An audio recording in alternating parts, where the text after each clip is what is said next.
Don't say the name of my Nope. podcast. Welcome back to NotAliens.com.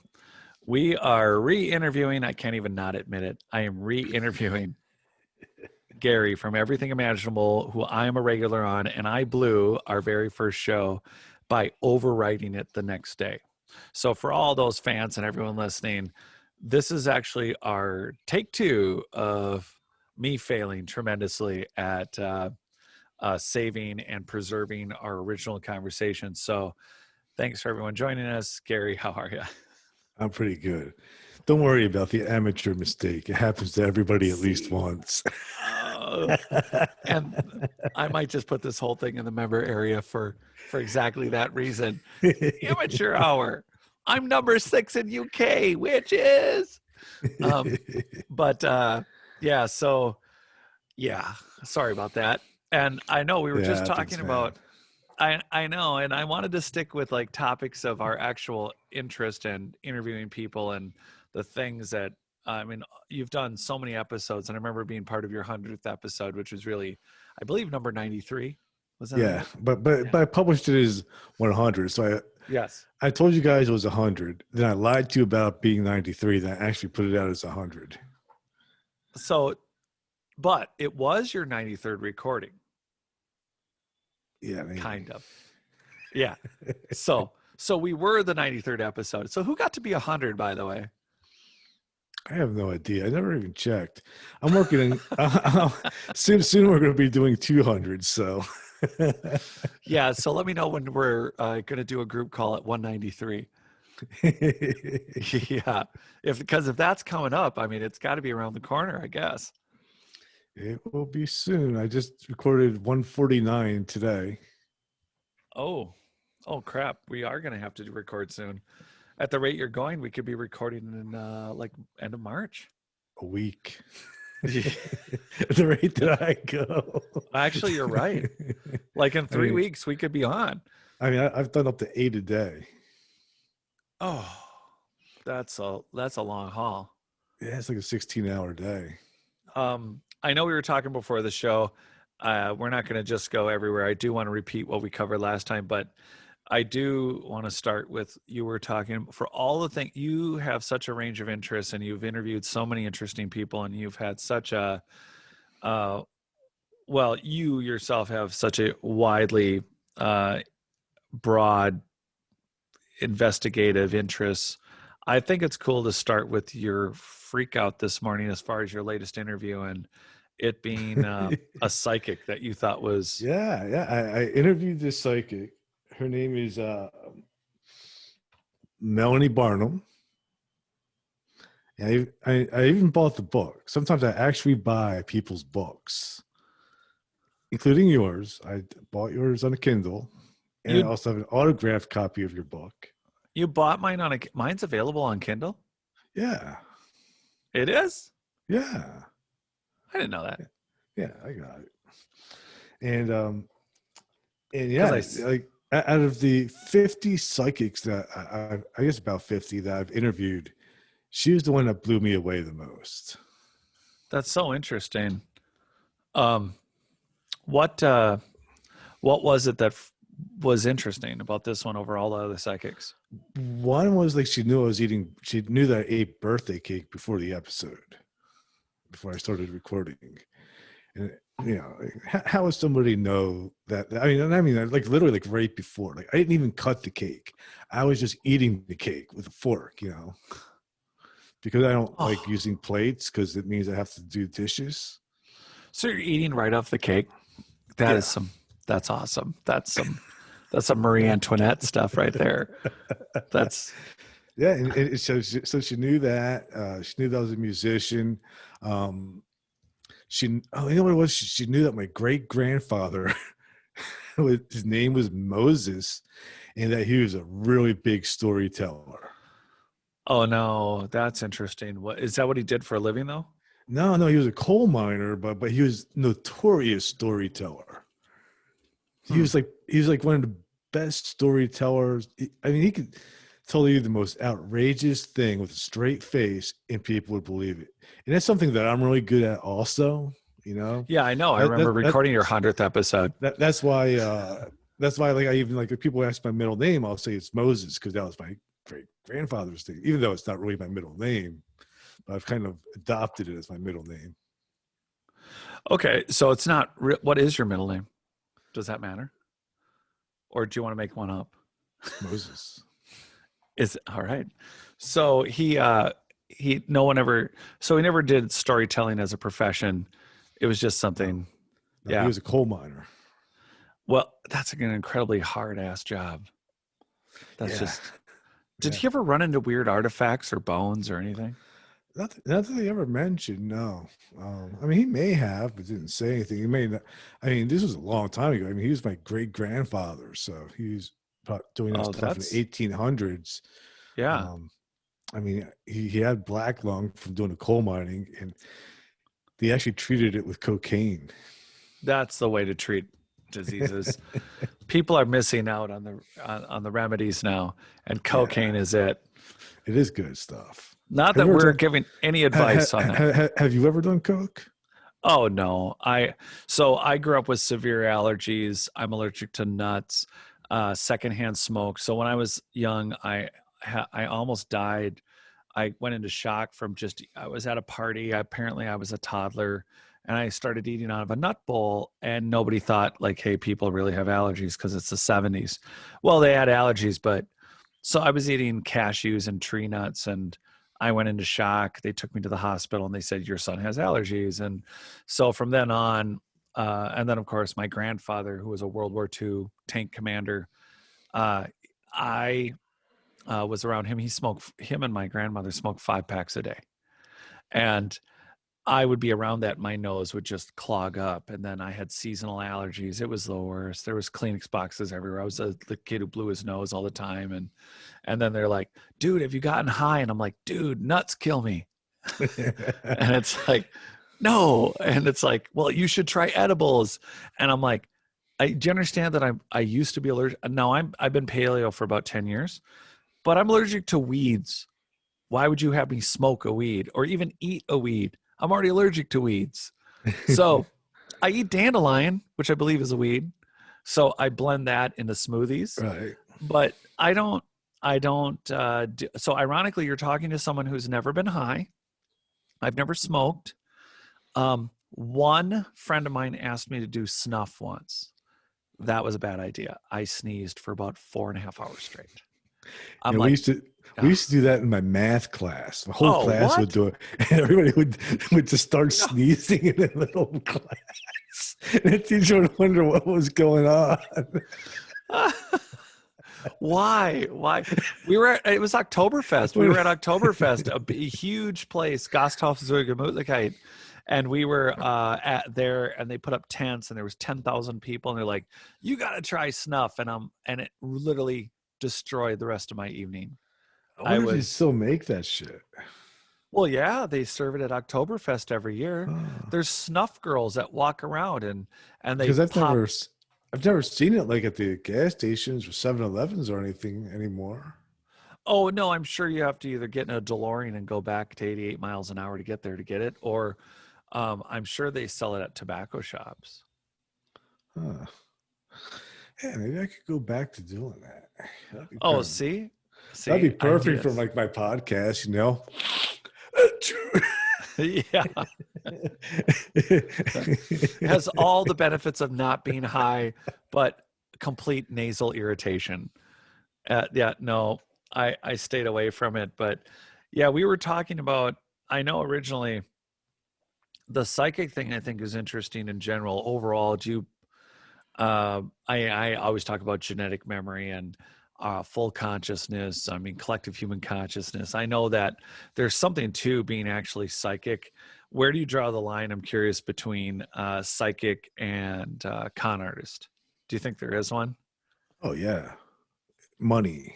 I think when they start taking all your money and they feed you information that requires you to continue to give them money, that's where I draw the line. I think the legit psychics, like the one I was just interviewing and a couple of others that I've interviewed, will encourage the people that they read for to start looking for the answers on their own. Teach them how to listen to their own intuition, how to develop your own psychic, Yeah. trust your own psychic abilities. More not even developing, it's just learning to trust your own intuition rather than relying on going to them. So, I think a good psychic will be like a launching pad for somebody to start jumping into their own development and trust and abilities, rather than just continuing to see the same people and giving them the answers that they want. Yeah. Just over your right shoulder, is that an amplifier with a water bottle on it? Yeah, So that's an amp. it's a bass breaker. And then you have the music symbol up above the UFO thing. Hmm. And you're on video for that last one. Yeah. She knew, she got the video, but how did she know that my great grandfather Moses was a storyteller? Again, I think there's That legitimacy. that is a tough one. Yeah. Well, then again, tell me about a grandfather or great grandfather that wasn't a storyteller in our generation. I think maybe they aren't. Maybe they're. I mean, maybe the some are. only one I knew was my own. Yeah, mine. My grandfather could tell some hell of a story. I mean, he would not talk about the war except, ironically, under stressful situations. And given they were alcoholics at one point, and then they were 5-pack-a-day smokers, I thought it was normal as a 5-year-old till the time I was 20 to go to the hospital. I thought it was normal to go to ICU units and, oh, grandpa had another heart attack. Grandma had a stroke. Grandma has a heart attack. I thought that was all normal.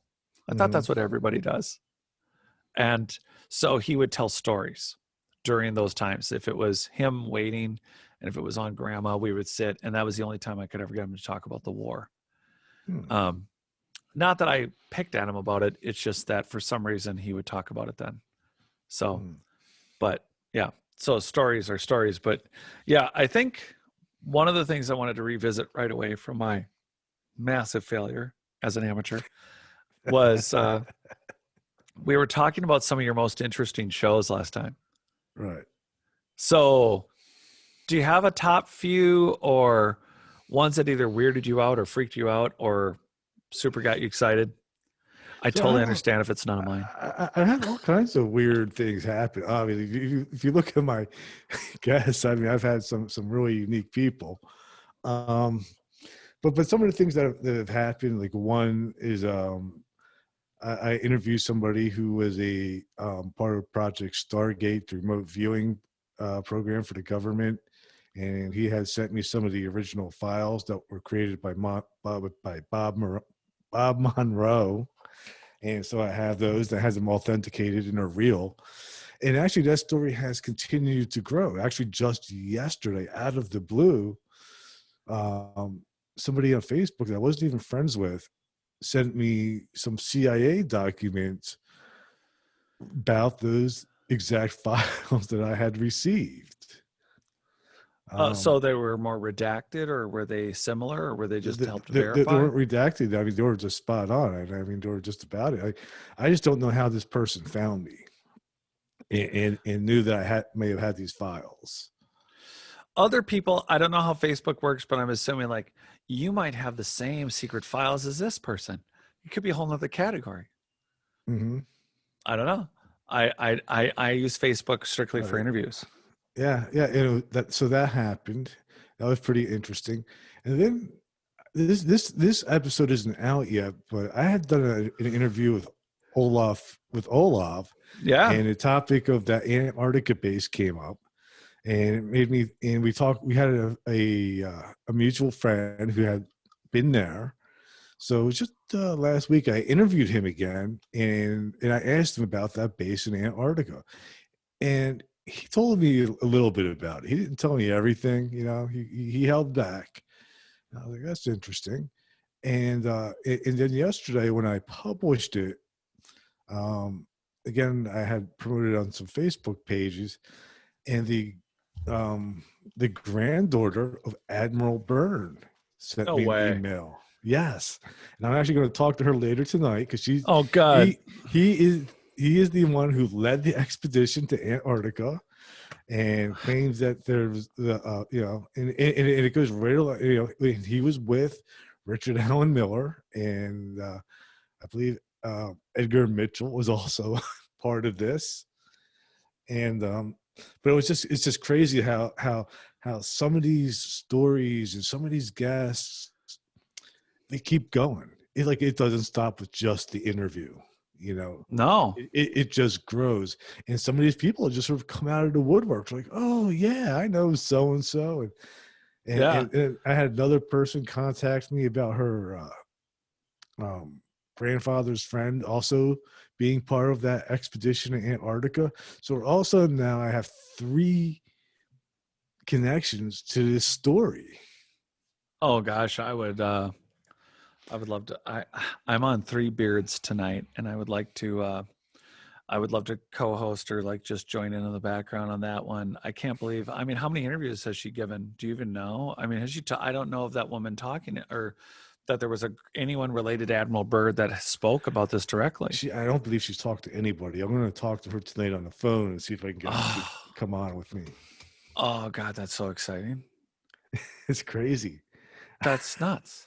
It is nuts, What about the other one that was on the expedition?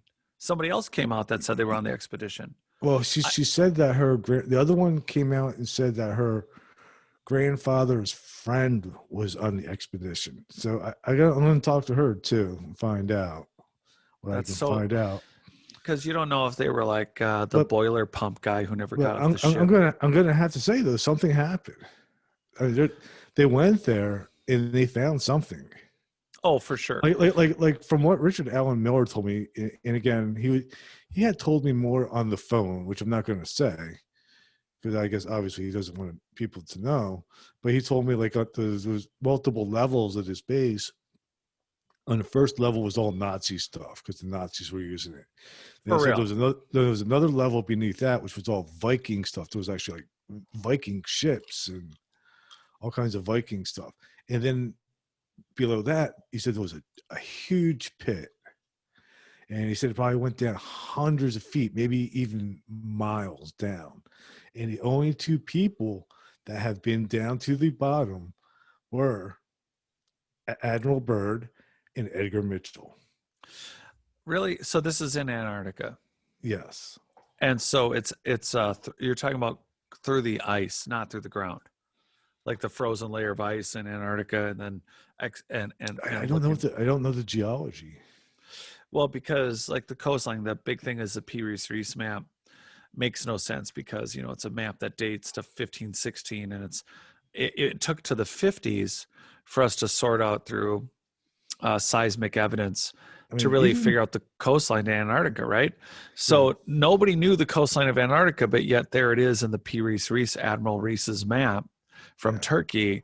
So we know that a good portion of Antarctica is at least 1 kilometer deep in ice before you even hit ground. But then that topographically, obviously there's mountains. I know a lot of people are making a big deal out of that mountain that appears to be a pyramid. Mm-hmm. But what's interesting to me is that Antarctica is open for exploration. We're apparently all capable of going to this cave that Admiral Byrd has talked about, yet no one's gone back. Apparently it's restricted. So here's what's interesting. This is what's interesting about that. It's air that the ground is not, the air is. So if you now, but one of the things I've heard about going there though is even though the ground is not, you know what they do ban? Fuel. What? You cannot get the fuel to get there. They banned the use of fuel. So you have to sleigh dog it? Yeah. So I had heard that the closest you can get is over 1,000 miles. That's the closest you can get to these access points is about 1,100 miles, something like that.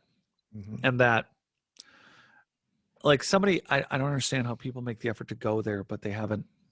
I've heard that, I got there, but found out I couldn't. It's like, I think you could probably find out before you get there whether or not you could fly, whether or not you can fly a drone, whether or not you can, if you have to do a land trip, there are some seriously good sleigh doggers. There are some seriously good. I mean, you have the Adirondack. You have different people doing the competitions in the north that I don't think it's impossible, but it's almost like Scott Walter's episode of America Unearthed where, hey, I'm going to go to the Grand Canyon and we think we know where that cave is, but drones are illegal. There's definitely something up with that one too, and I would love to talk to somebody who has more information on the Kincaid story with the Grand Canyon and finding the Egyptian relics. And well, I believe there's something to it. At a minimum, like you said, at a minimum, let's just say there's no relics. Because so in the middle of my 3.5 years of research on It's Not Aliens, Horse, It's Us, I find out about, clear through the records and ages, the Smithsonian has been full of shenanigans, pulling Celtic, Hebrew, Canaanite, Phoenician, anything, all the history that shows that America was visited by literally everyone but Columbus. And then the article comes across me for the first time that you realize that the Egyptians were in America, and I'm like, well, that's a possibility. And that they made it to the Grand Canyon. I'm like, oh, that seems like it could be possible. So then I started looking into it obsessively, could not find any, and I did not spend 5 minutes on it. I spent hours trying to find anything that showed the expedition to be true. What I was able to find showed that there's definitely something significant about that cave. Its entrance, the way it's carved, definitely shows significant hands of man. And so let's just say there's no treasure. I think there's a huge snapshot missing from America where we go, well, something happened here with the Mayans and the Aztecs, and that the map of the United States is different. The Phoenicians were here. I interviewed David Brody recently. His 14th book, he's a multiple best-selling author, and his latest book is called Romeric, and it's about the Romans in America. And there's all these Roman coins. I mean, there's a shitload of artifacts that show that the Romans could have been here. Oh, yeah. And I think that's super interesting. But the Egyptian thing fascinated me from the start. And I'm like, oh my God, Pharaoh, that they were here. They had mummies and whatever. And it was all here in America. But the cave itself, from what the descriptions I've been able to get, shows a significant level of intentional design. And the other thing that's being underreported in America is, again, we have dolmens like in Montana. We're like, oh yeah, that's just random nature making really interesting, massive megaliths balance perfectly in geometric patterns. It's just, I don't think it's random. But I do think that this worldwide advanced human culture that we've talked about and lots of people are talking about now, I do think that they were well established in America. And a lot of it is, we look at the megalithic structures and we're like, hey, well, there indicates that there was a more advanced capabilities of measuring these megalithic structures. But what about all the houses made out of wood and stone, or like smaller stone and metal? And I think that there's vast expanses of land underwater where, we're not seeing all the ruins, and the only very few things besides rocks survive. So America itself looks like, it's like, oh, it's all plains, and it's like, was it really all plains, or was it occupied also? Because I keep getting buzzwords about underground rock cut ruins everywhere, like significant rock cut ruins underground in America.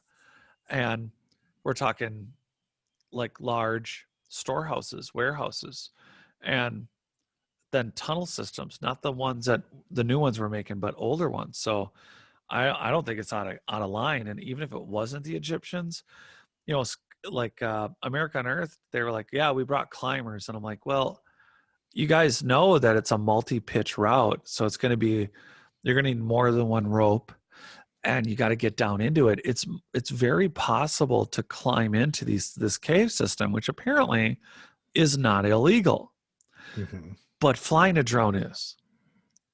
So that narrows down your your group of entry. And I don't know a single climber, given that I climb, that isn't adventurous and up for a dare.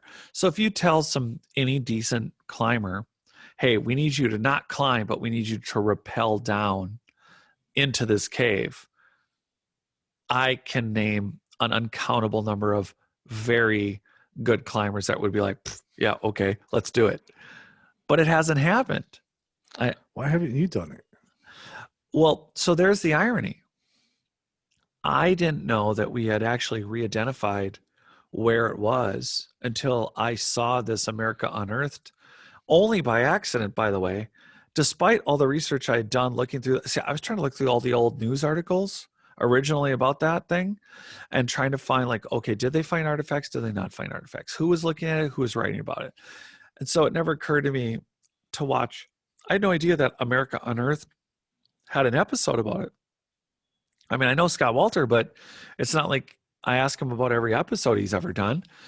And so it was literally only a couple months ago. It feels like last week, but I think it's like 2 months now.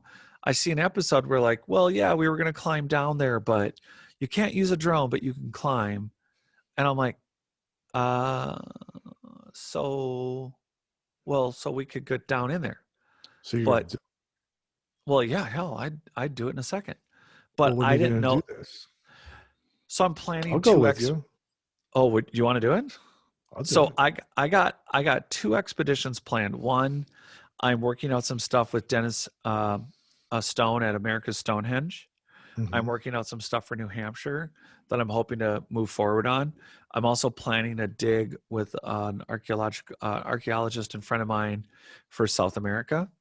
The whole deal is to prove out that engineered soil and everything else. But from a climber standpoint, because I do like to climb, the idea of rappelling down 12 or 1800 feet, rappelling down to get to this cave is not an impossible, unpractical, ironically, way safer than it sounds thing, because rappelling is not that hard. And then on your way up, I mean, you don't have to be a climber to like, get up you don't have to like pinch and crimp.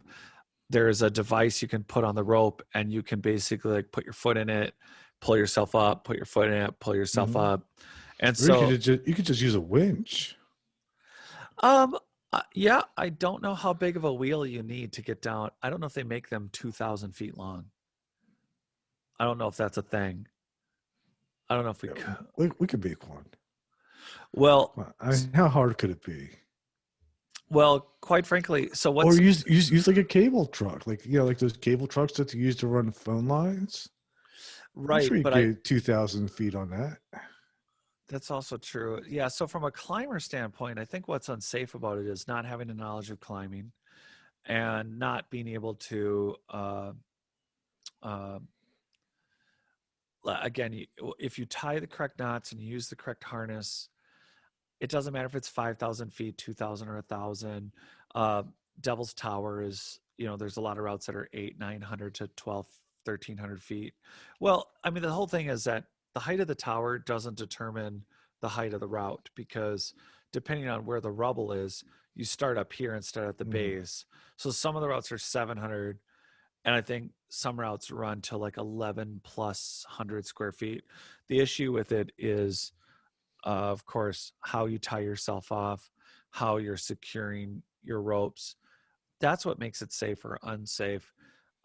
Free solo, unsafe. Bad idea. Like what Alex Honnold did was truly, truly incredible, and is like going to the moon. But for us to like rappel, multi-pitch, and set up whatever's necessary, I don't see why we couldn't. So quite frankly, it is, as long as it's not an off limits location, period, which doesn't appear to be the case, we should be able to, like you said, either, we need to know the distance down. I mean, some of those drops off are thousands of feet. If it's only a couple thousand, then we should be able to manage it. But either way, I was already working on 2 other expeditions, but this is a very obtainable expedition, to be honest. This is a day trip. We've reduced refining the Egyptian cave of the Grand Canyon to a day trip. When you make it for sound me, like it that, is. it's like going to Walmart. Like It's not much different. it's just a Go- day trip. Let's go. Actually, yeah, we're gonna have to offline that one. I know people might be interested in hearing the details, but I actually don't see why we couldn't do that. It's within the country. We don't have to deal with travel restrictions. Honestly, I think I'm going to talk to Scott about it. I should ask. I Yeah. only in that I know that they were going to climb down, but the issue was length of ropes. But I'm curious now. We should do this. This would be a fun Yeah. trip. Yeah. I mean, I'll pitch in to get 2,000 feet of rope. That's no problem. Oh my gosh. For people out there who don't know, I have one all weather rope that's, gosh, it's almost 400. It was 600 something dollars originally. It is almost 400 feet of rope. And it's, gosh, I think I spent 370 on it just for like, Mhm. I think it's like 300. I mean, a total is like 380, 375 feet. And Right. of that rope, it's can handle over 4,000 pounds, and that's it's So incredible. we're a quarter of the way there already with the rope that you have. Yes, all we got to do is time together like bed sheets. Yeah. Technically, there are ropes for this, but yeah. So there are cams and heavy cams, and honestly, there's no reason now that I'm thinking about it for us to not sort this out and make it happen. Crap Yeah. for my long list of crap that's not done, including my audiobook. Mm-hmm. Thank you for adding this one. Oh, yeah, this will be fun though. Yes, and I don't honestly see why we can't And do it. I've never climbed anything, Well, the best part is but I'll do it. you have to rappel. And I hate heights too, but I'll Oh still shit. do it. So the thing about the Grand Canyon is that it's so tall. I was in Waterval Boven in South Africa, and when I was climbing there, I'm looking at over 1,000 feet. And there was a wall that we did that was only like 100. But when you're looking out from some of the bluffs, it's incredible as you look down and you're like, oh my gosh, if any of my equipment failed, there's no like coming back from some of these falls. The best part about the Grand Canyon is that in going down as a passenger, you're really rappelling down. You're not climbing. The Yeah. bitch is going to be you putting your foot in that thing and going up a few feet at a time. And I can tell you that you'll definitely be sweating it out by the time you get up 2,000 feet. That takes a little while to like. That's why I think a winch would be easier. Yeah, I just don't know. Again, it's about the length. I don't know. In They fact, come in you don't sections. even need a winch to hold length. You can winch up like say like 200 feet, right? Tie it off, have whoever tie it off, cut it, rip whatever's off the winch on, and then tie it back to the winch and go up another 250 feet, tie it off, cut it, and keep doing it. Repeat. Piece of cake. So really, then it's just about getting back to the cave, which if our feed doesn't get cut, then we've just made it seem really obtainable.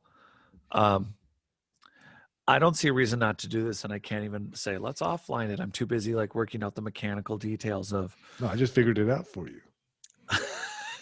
at least one way. So yeah, I think that it's realistic. It's just if there are truly no other restrictions, yeah, this is unobtainable, interesting, and I can think of a dozen climbers capable of doing 2, even 3,000 feet. So to give you an idea, Devil's Tower, I've had friends climb routes that are at that higher, plus 900 feet. So they've done that. Granted, the route that's going up, and that was like a 5.9 ish outdoor 5.9, which means that the route started 5.7, 5.8, 5.9, 5.10 ABCD, 5.11 ABCD. There's other mountaineering, alpining. There's a million different codes, but they went out and they spent a day, and the route they did was about 1,000 feet, and they did it in 3.5 hours. as multi-pitch. So you're tying in, you're doing to a certain point, and then you're doing it again, and then someone's top belaying you, and then you're going up to that point, and then Mhm. you're passing them, and then you're going to another point. So it's multi-pitch. So it's totally different animal. But again, rappelling down, not a big deal. Not at all. I Gravity mean, does all the work, man. yeah, you just have to actually just not go too fast. Yeah. You could even.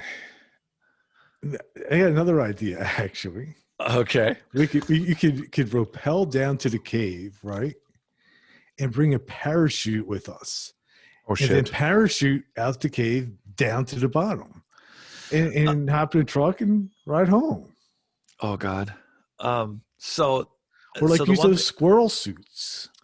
So oh, now you're asking to die. All right. Yeah. So now you've covered all the unreasonable expectation ones. But yes, the problem with parachuting into the canyon is that unless you have even if you had an unlimited amount of money, apparently everything in the canyon is permitted and it is um, controlled. Yeah, but who Uh, cares? Like once we pull those chutes and jump out of that cave, there's nobody gonna be there to stop us until we land. And then what are they gonna do? Throw you in jail for a couple days, slap a $250 fine on you?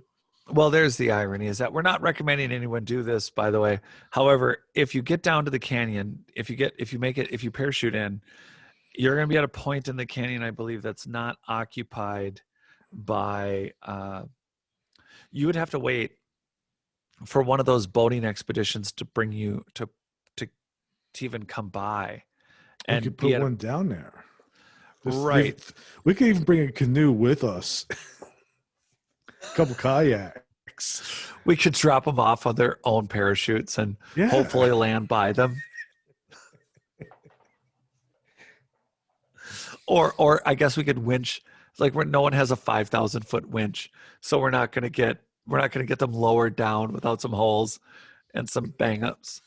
Or I guess we could just throw some inflatables over the side and say, yeah, "Go pick up the inflatables." yeah. And bring Try the to pump with us. parachute straight down because we just tossed them over and we're pretty sure they hit a couple boulders on the way down.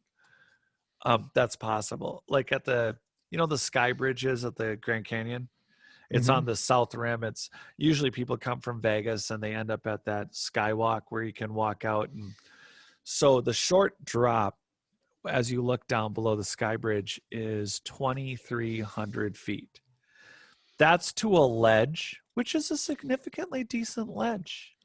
And then the next time you stop is at the point where the river is or the base is, which is about 4,700 feet at that point. So it is significantly deep, and you're at least stopping on a solid shelf at 2,300.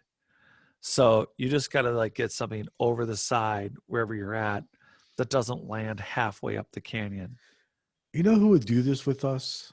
You're already working this out. Let's hear. Josh Gates. Mm.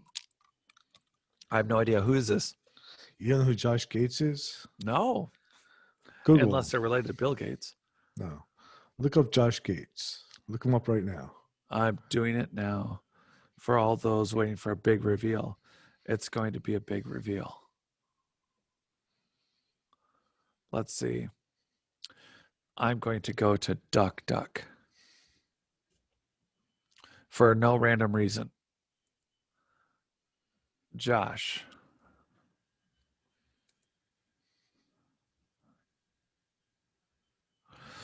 Actually, for all the obtainable expeditions, this is actually, I guess, it's particularly for someone who climbs. American television presenter, television producer, and author, co-executive producer of Destination Truth and Stranded on Sci-Fi, and currently hosts and co-executive produces the Discovery Channel series Expedition Unknown. He would do it. What, do you know him? I know somebody who does know him. Yeah. Nice. I don't know him personally, but I know somebody who could get us in touch with him. All right. Well, the plan of this interview was to catch up on all the episodes and interesting people.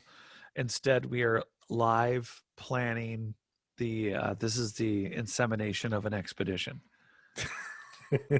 Great. Well, I- you know what's nice too, and